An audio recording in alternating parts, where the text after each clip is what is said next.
Hey, I'm Danielle and I am so excited because today we're talking about setting a 90-day challenge. Even though I love yearly goals and I totally set yearly goals, there's something really special about like this 3-month time period where you can really make change. You can focus in on what you want and really commit to it in a way that doesn't really happen over the span of a full year in the same way. A quote that I love, I love a lot of quotes, but a quote that I really love is where focus goes, energy flows. And this is so true, especially in that time period where you can really think out the next 3 months and make it happen. So I'm gonna set up a little spot to sit down and I will tell you how to set up a 90-day challenge and how I actually did this morning for the next 3 months. Yes, I'm sitting on a little floor desk. I feel like I think best sitting on the floor. I don't know why.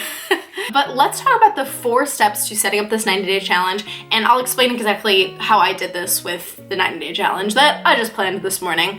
So it actually tracks back to maybe a week or 2 ago when I decided that I wanted to do this, and that's when I started step number 1, which is brainstorming. So you can either capture this like over time, like over the span of a week or 2, and what I did for that is I set up a notes page in my phone. Here's my little list, and I would just like pull this up anytime that I thought of an idea and just captured it down. Or if you wanna like sit down and map this thing out right now, you can just grab a piece of paper, grab a pen, and write down anything that comes to mind. The key with brainstorming in general, and especially with goal setting, is not to filter. You wanna write down anything and everything that comes to mind, because it's not about coming up with good ideas, it's about coming up with lots of ideas, because ultimately, good ideas will come. And so capture all of your ideas of what you might want to accomplish in the next 90 days, and then you'll focus next. Step number 2 is to choose and format.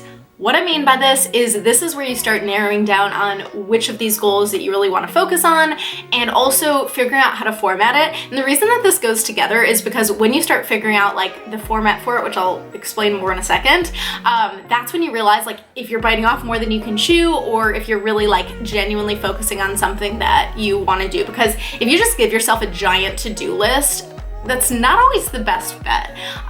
Again, like the quote I shared was where focus goes, energy flows. And so it's not necessarily about like doing anything and everything the next 90 days. And like, there's a big chance you could just be like, oh my God, I'm overwhelmed, and like not do any of it. The key here is to really make a conscious choice about what this next 90 days is really about for you. So once you've got your brainstorm list, like read through it and just see which of these things make you go like, like you're almost gasping. Like you wanna choose goals that light you up or even scare you a little bit. You might notice those 2 things happening at once. And those are the types of goals that you can choose. So you're going through and seeing, you know, which of these ideas really catches my attention and feels like something exciting and maybe a little bit scary. And this kind of happens in combination with figuring out how to set this up and how to format it. When I say format, I mean, is this that you're choosing and focusing on a certain area of your life, like health and fitness, career, a creative project, let's say. That could be like one way to really narrow it down. Another way to do it is to make it project-based, which is basically what I did. So there are a bunch of sort of projects that I wanted to do to like up-level my life that just could happen at any time. And so I needed a sense of urgency around this so I could like actually focus on knocking these things out. And for me, that's super important in the next steps that I want to take in my life. Because things that could happen at any time tend to happen at no time, this is the way that I focused it. The main piece of my 90-day challenge is up-level my life projects, I called them. And so I've got declutter my entire apartment, get a new desk and set up like a nice desk area. I need to get a new computer, learning Final Cut Pro, which is a new like editing software, and starting to edit on there. I want to record an MP3 of like me saying my yearly goals and like listen to it like as if they're already done or whatever. So that's kind of like almost like a manifestation thing. I don't know. I just like am really pumped to do it, and I downloaded background music the other day and I was like, yes. And then this one's like kind of a life project, but just something that I also want to do, which is upload 12 YouTube videos in the like 12, 13 weeks, maybe more. So those are the projects. And I did pick like a habit, a decision, like a personal growth thing, just a couple other things that I wanted to add in there. And I did a cute little speedometer thing to show like how much I accomplished it, because these top projects I can actually check off, and these other ones is more like how much time and energy did I invest in it. Yeah, so that's kind of how I did it. And like, let me tell you, I'm kind of pumped about these lightning bolt stickers. I actually had them already and I was like, this fits perfectly. So just make sure that you're considering, as you choose your goals and format your goals, your personality and how you want to measure those results, because it could be like based on the effort you put in, it could be based on like a certain result, maybe it's numerical, maybe it's a feeling, as long as you have a genuine understanding of like how to gauge that. But either way, just make sure that it's a reflection of like something that you can measure in your own way and you can really gauge for yourself and you can really get excited about, honestly. And step number 3 is to set up tracking. So like I said, I have those little gauges, and then on a weekly basis, I actually figured out a way that I'm like capturing, the progress that I'm making on my 90-day challenge, and then a couple of the more specific things that I highlighted in there. So I'm basically just jotting down any progress that I'm making and kind of like a list of wins based on the areas of my life that I want to work on in the next 90 days. So yeah, 3 pretty basic steps of brainstorming, choosing and formatting, and setting up a way to track it. But yeah, I will be honest about something. So 6 months ago exactly, I set up a 6-month challenge, which means technically it ended yesterday, which was really part of the reason for wanting to kick something off today. My 6-month challenge was definitely a learning experience, and I'll tell you why. I made a lot of positive change in my life in the last 6 months, but not in the way that I set out to do so. And I really thought about why this happened, and I woke up absurdly early this morning for some reason before my alarm, and it was a perfect time to reflect. And I looked back at my plan, and actually it's right here. First off, I remember like making this like rainbow theme, and I immediately hated it. I don't know why, but that's not the point. I can tell you that's not why I didn't focus on this.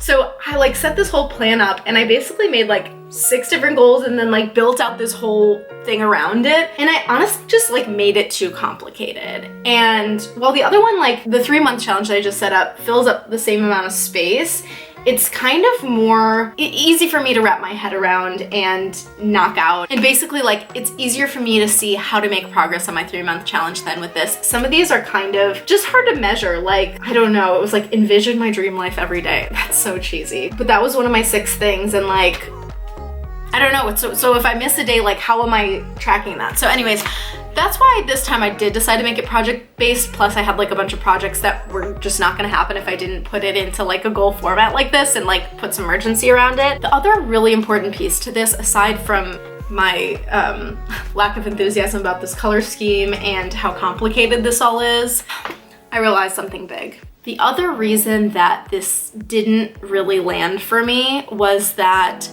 the one big change that I really wanted to make in my life in the 6-month time span, I didn't write it down. I knew that this was the biggest change I wanted to make, and for whatever reason, I kind of felt like I couldn't do it. And that sucks to think about. But it's also good because I actually did make that change, and that change was leaving my full-time job. I really wanted to make the transition to more flexible work where I was earning a little bit more and it gave me more of a sense of freedom in my schedule. And honestly, that was just like more of a fit for my strengths and interests and passions that I knew I had. And I'm happy to say that ultimately that is the one big change I made in the last 6 months, and I am so much happier, so much less stressed, and living my best life. So it's just kind of crazy to think about this and be looking back at this 6-month challenge. So honestly, if what you want for your 3-month or 6-month challenge is to leave your full-time job, you can do it. From my experience, I was feeling my doubts. I was not imagining what my life could look like because I just didn't see it happening. And it did happen, and I made it happen, and things fell into place. So if you are looking to make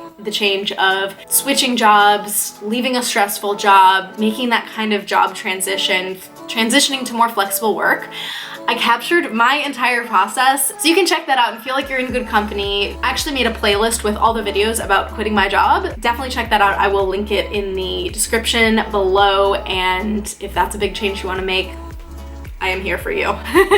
But if it's anything else besides leaving your job, I also believe that you can do it. There is something else I will say about making big changes in your life. Sometimes it actually takes a lot more time than you expect to make a big change, and sometimes it takes a lot less. So I would say do the best you can to get a good understanding of what kind of timeline you're working with here with the goals you want to achieve. But also note, could maybe take a little bit more time in that, you know, has some sort of divine timing with it. It's happening on the timeline that it needs to happen, and just trusting the timing of your life is kind of the important piece there. And sometimes you're like, okay, I need 6 months to make this change, and really you only need 3 months. Just kind of tune into your gut instinct and just what you know about the kind of change you're wanting to make, and really get a sense of what kind of timing you're looking at. I know there's no like 100% tangible way to go about that, but just like tune into that instinct and set a goal. So I think we covered a lot of bases with setting your 90-day challenge, but there's actually one last piece here, and it's really important, and it could be the difference between achieving your goals and not achieving your goals, or even more important, achieving your goals and being fulfilled, or achieving your goals and still feeling unsatisfied. Ask yourself, where am I coming from with setting these goals? What I mean by that is, are you trying to fix yourself? Are you really wanting to grow and be more and do more and see who you can become? Are you really looking to make an impact on other people? Really assess, you know, where am I at right now? And maybe do a little bit of journaling or something, because again, this piece is huge. If you feel like where you're coming from is that fixing mentality, that if I achieve these goals, then I'll finally be good enough, that is a losing game, and you'll never feel like you're there. Feeling not good enough is an epidemic. I mean, honestly, everyone has felt that way at one time or another, if not literally today. So especially if you're challenging yourself, especially if you're stepping outside your comfort zone, that stuff's gonna come up. So just acknowledge it, work through it, and know that as you're setting your goals, it's really gonna be about making sure that this is coming with the intention of helping you grow, not fixing yourself, because you are already good enough. So anyways, this point is super important. Just really take some time to look inward and say, hey, where am I really coming from with this? And, you know, making little shifts one at a time to really support yourself and appreciate yourself the way that you are right now, because you are good enough. That's really gonna help you to use your goals in order to grow and to give. And, you know, as cheesy as that sounds, that is gonna feel so much better than trying to set goals and achieve them in order to feel like you're finally good enough, which will be a never-ending battle. So to wrap up that point, you are a whole, wonderful human being just as you are, and I hope you use this next 90 days or 6 months, however you want to plan it, in order to grow just for the sake of it. And we will wrap it up there. Thank you so much for watching this video. If you like talking about goal stuff and you want to hear more, definitely like this video and click subscribe so you see more videos from me popping up in your feed. I have so many exciting ones coming up, and I hope that you have a wonderful day. Bye. But like, that was one of my 6. So yeah, 3 pretty basic steps. So yeah, 3 exciting upcoming videos that I have popping up in your feed.